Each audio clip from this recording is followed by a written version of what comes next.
Nga tweyongerayo Uganda Musician Federation kiri mu kibuga Kampala wano era nga abayimbi begasse okusobola okubeera nga tebabaako bintu bye baggusa era nga mu bintu bye baggusa mulimu copyright mulimu okuba n'eddoboozi erimu n'ebirala bingi nnyo. Oyo nno gwolaba munnange ye His Excellency Edisa Kenzo Musuuza era nga yakulembeddemu ekibinja k'abayimbi wano mu ggwanga okusobola okubeera nga tebaggusa ensonga eyo.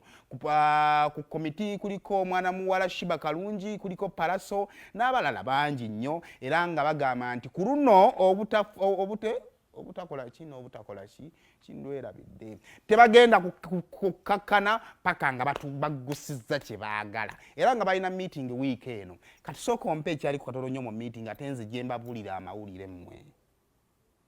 Lwaki twasalawo tukole federation twagattira mu ddoboozi limu? Twagamba ki ekiganya ensonga zaffe okutuuka?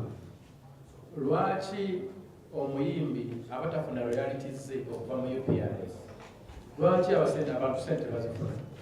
Lwaki telecoms batuwa 1% ate nayo ne tutagifuna? Lwaki abantu batuula ne UCC ne basayininga endagaano nga bagamba nti mutusonyiwe emyaka 2 naye okuva na leero tugende tugenda sasulako ate batandika basasulako ne tumanya nti nno butaba bulungi.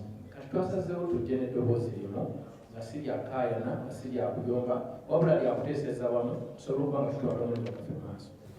We are looking for a way to get what belongs to us. Twogeza eddoboozi limu lwa nsonga nti tubadde divided for so long ate tetufunyeemu. Biseera ebisinga namwe mukimanyi bulungi abantu batutambinga disorganized. So tugezaako okufixinga kintu ekibadde kijja kirya industry yaffe over the years. Okoze oluyimba olutaddemu millions and millions of money ku 100%. Ng'omuyimbi nannyini content creator olina 1.8. Government netwala omusolo kwa 50%. Telecoms nezijja nezitwala 35%. Betuyita SMS wano baani badimaka n'atwala n'ekisinga omuyimbi.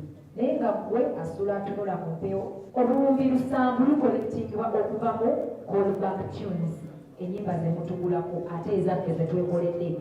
Gavumenti nefuna 50% ezisigadde ne zigabanibwa etutamanyiiko naye nga bannanga ekyo kyabwenkanya.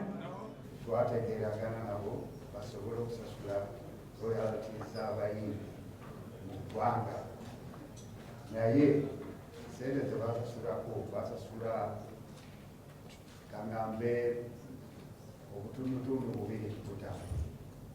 Sente zasigalayo ati baate basaba bazisangwewo baleme kuzisasula.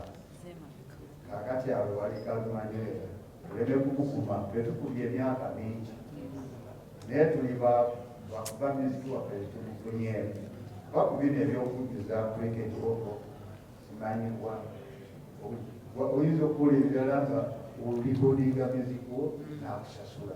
Twagala twongeremu mu bwagazi mwongere obwagazi eri muziki waffe naye tusobola ate okumpitinga internationally n'ebirungi ebyo. Music industry ye industry kyasinze oyingiza emisolo mu ggwanga Uganda. So kiba kibi nnyo okubanga omuyimbi asinga oyingiza omusolo mu ggwanga ate yasinga okuba omwavu.